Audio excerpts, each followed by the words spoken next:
കോഴിക്കോട് വീണ്ടും എക്സൈസിൻ്റെ വൻ മയക്കുമരുന്ന് വേട്ട. 3.5 കോടി രൂപയുടെ മയക്കുമരുന്നുമായി 2 പേർ പിടിയിലായി. Social media influencer Fathima Nasreen, Malappuram സ്വദേശി PK ഷഫീഖ് എന്നിവരാണ് പിടിയിലായത്.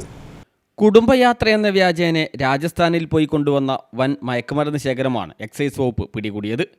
സംഭവവുമായി ബന്ധപ്പെട്ട് മലപ്പുറം ജില്ലയിലെ കച്ചേരിക്കൽ സ്വദേശിയായ PK ഷഫീഖ്, കോഴിക്കോട് ജില്ലയിലെ താമരശ്ശേരി കൈതപ്പൊയിൽ സ്വദേശിനിയായ social media influencer Fathima Nasreen എന്നിവരെ കോഴിക്കോട് പന്തീരങ്കാവ് ടോൾ പ്ലാസയ്ക്ക് സമീപം വെച്ചാണ് പിടികൂടിയത്. 3.3 കിലോഗ്രാം മെത്താഫിറ്റമിനും 56 ഗ്രാം MDMAയും ഇവരിൽ നിന്ന് പിടിച്ചെടുത്തു. പിടിച്ചെടുത്ത ലഹരി വസ്തുക്കൾക്ക് വിപണിയിൽ ഏകദേശം 3.5 കോടി രൂപ വില വരും.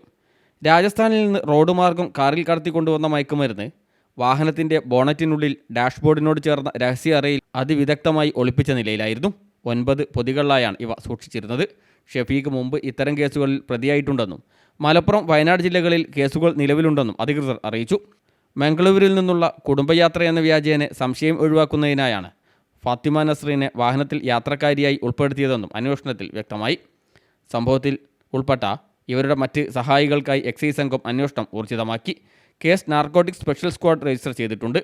ലഹരി വസ്തുക്കളുടെ ഉറവിടവും വിതരണ ശൃംഖലയും കണ്ടെത്താൻ സീനിയർ ഉദ്യോഗസ്ഥരെ ഉൾപ്പെടുത്തി പ്രത്യേക അന്വേഷണ സംഘത്തെയും നിയോഗിച്ചിട്ടുണ്ട്.